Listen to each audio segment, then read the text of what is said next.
You're watching League Magazine, and this is the end of what has been a very, very interesting mid-season invitational.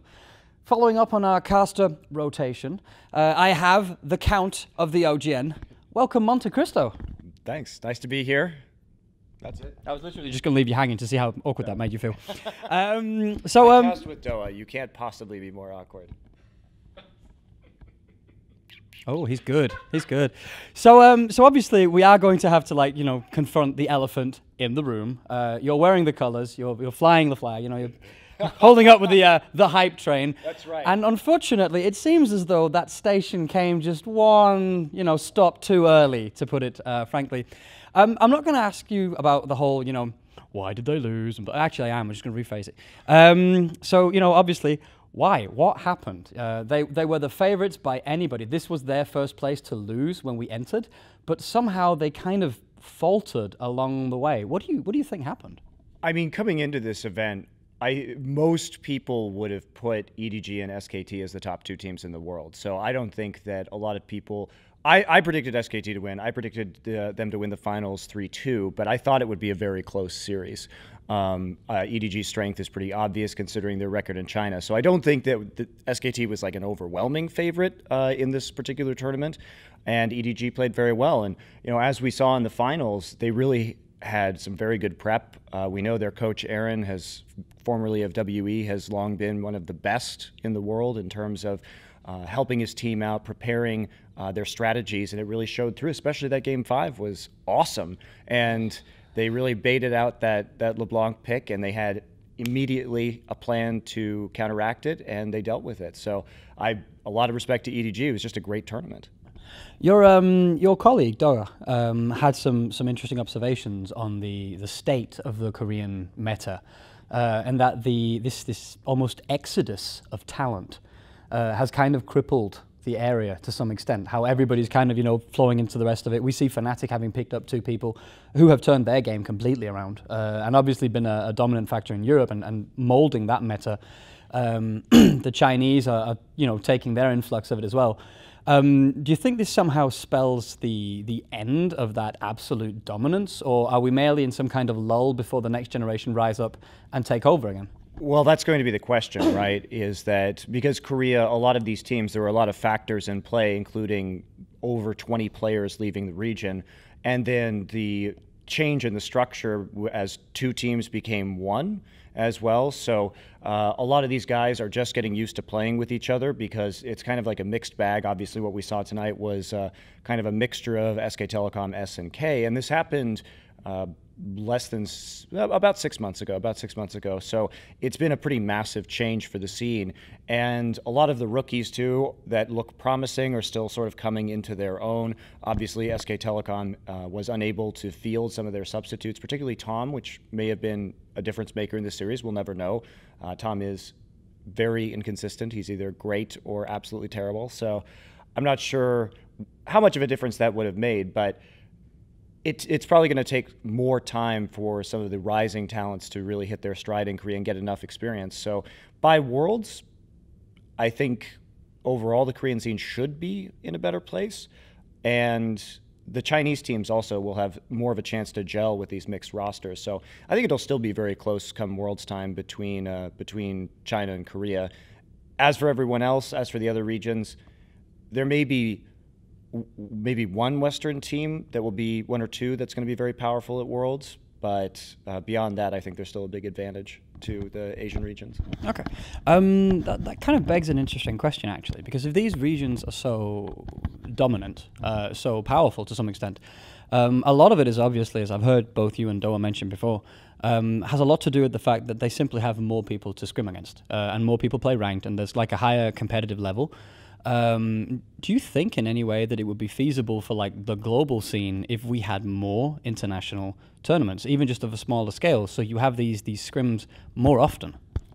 Certainly, I would love that. But the way that Riot wants to regionalize the system and kind of contain the teams within their own region makes it so that we have these long-form leagues, so there are very few breaks in which to feasibly hold these big international tournaments. So I understand why Riot does that. For me personally, I would rather see many more international tournaments at the cost of the domestic leagues, but realistically, I think that to build local fan bases, because I think that over time, if we look at what happened in games like StarCraft, where the Koreans just became ultra dominant, it would dishearten and maybe lower the fan bases in those regions. And also, yes, I think that some of the Western teams would rise up to the occasion and they would be regular fixtures at these international tournaments, but you'd basically be creating like an NA and EU super elite, like 1 or 2 teams, and then the other teams would never have a chance to get better because they never actually, or get less scrimming experience against top teams. So I think for 1 or 2 Western teams, it could be very good. But I think that for the rest of the scene, it would really drag things down a little bit. And there has been incremental progress, obviously, in the West, too. Fnatic had a very good showing at this tournament. Nobody would have predicted that coming in at all. That is absolutely spot on. From your perspective right now, looking at the different regions, how would you describe them? Like analytically, what would you say that they're currently doing right now, and what would they need to do? The ones who are behind, it looks like the West right now, for instance, are kind of lagging just a little behind. What would they need to change in order to like get into that game? I think the biggest difference is still in infrastructure, and we're really seeing a rapid infrastructure growth in China because a lot of people have gone over to China from Korea to become coaches and fill those types of roles as well.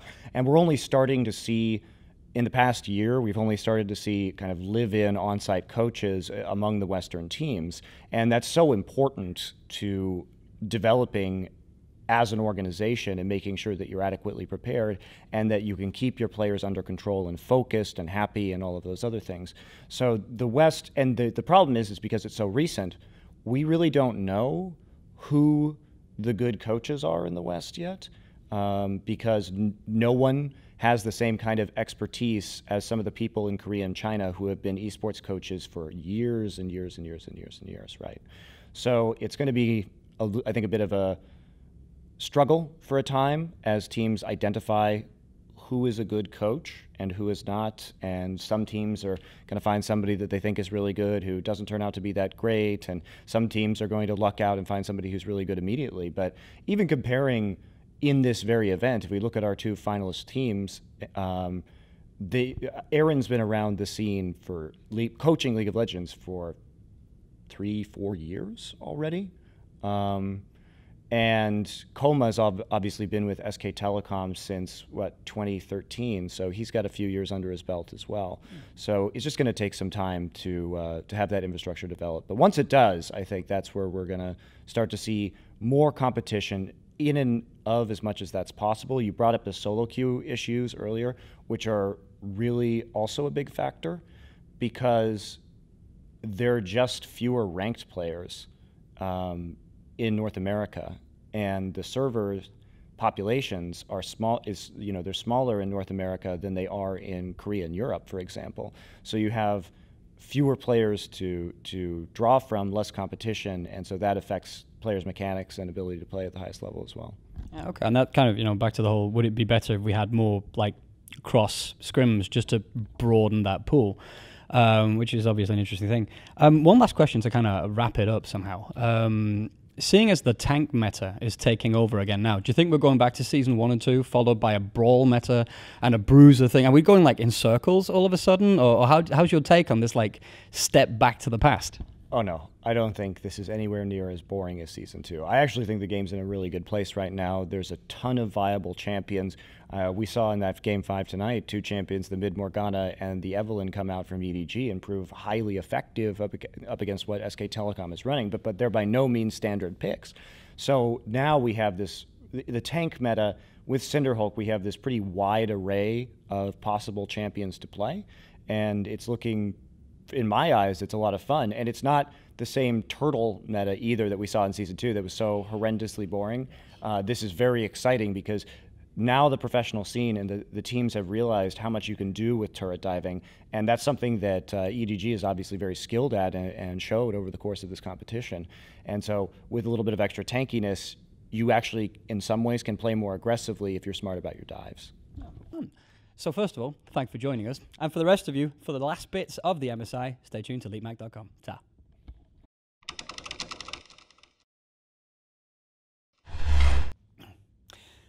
Hey everybody, we are slowly wrapping up here at the MSI, and with me I have the rest of the crew. Next to me we have Zacharias Durbor, our videographer. What? Say something, hi. Hi, everyone. There you go. And we have our producer, Michael Cohen. Hello. And I've been your host, Timo Ashton. And I also think the guy in charge would like to say some things to you now. Yes, I just wanted to thank you everyone for the support and amazing contributions. All your comments and feedback have been noted, and we hope to see you at future events. Thank you. Follow us, like us, do stuff on social media. Yeah, it's been a pleasure making content for you, and I really hope you will return and watch more. If you want us to return and watch more, you need to share this stuff and show it to people. This helps. If not, write mean comments. Merci beaucoup encore. Thank you.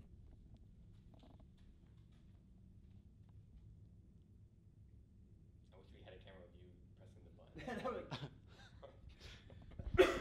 Is that in there?